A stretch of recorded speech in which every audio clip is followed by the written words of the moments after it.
Hey, how are you? It's late in the day, and I just came back from doing a little stand-up down on Broadway. It occurred to me I had to pick a new book for this week, and I'm choosing Rich Dad, Poor Dad's The Cashflow Quadrant, which is actually the second book in the series because the other book, Rich Dad, Poor Dad, is so awesome and amazing that kind of everybody knows to read it. So if you haven't read that, I'm going to highly, highly super duper recommend it. But we're going to move on and read the second book, The Cashflow Quadrant. I'll be reading the highlights from here, and I gotta tell you the truth, it is very, very marked up. As you can see, it's kind of a mess. So, here we go. Anyone who says that money isn't important obviously has not been without it for long.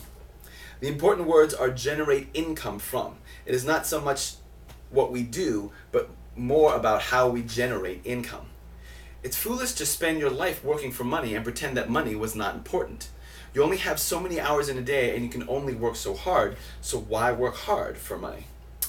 When the fear of losing money and failing becomes too painful inside, a fear we both have, the poor dad chooses to seek security, and the rich dad chooses to seek freedom.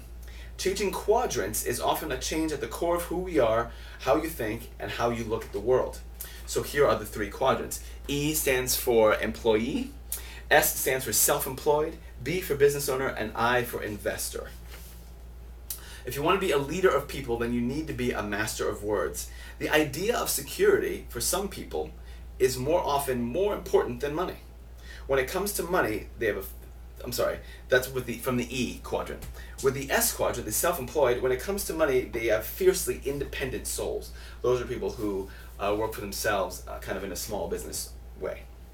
Those who are true Bs, business owners, like to surround themselves with smart people from all four categories. Their idea is, why do it yourself when you can hire someone else to do it for you, and they can do it better?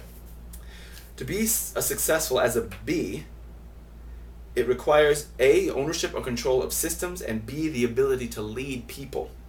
For S's to evolve into Bs, they need to convert who they are and what they know into a system, and many are not able to do that, or they are often too attached to the system.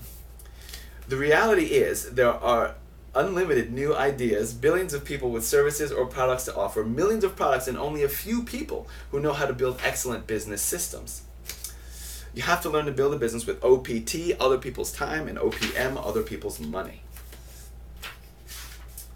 The definition of wealth. The definition of wealth is the number of days you can survive without physically working, or anyone else in your household physically working, and still maintain your standard of living. Wealth is therefore measured in time, not in dollars. Now, that was an amazing epiphany to me. Most stockbrokers, real estate agents, financial advisors, bankers, and accountants are predominantly E's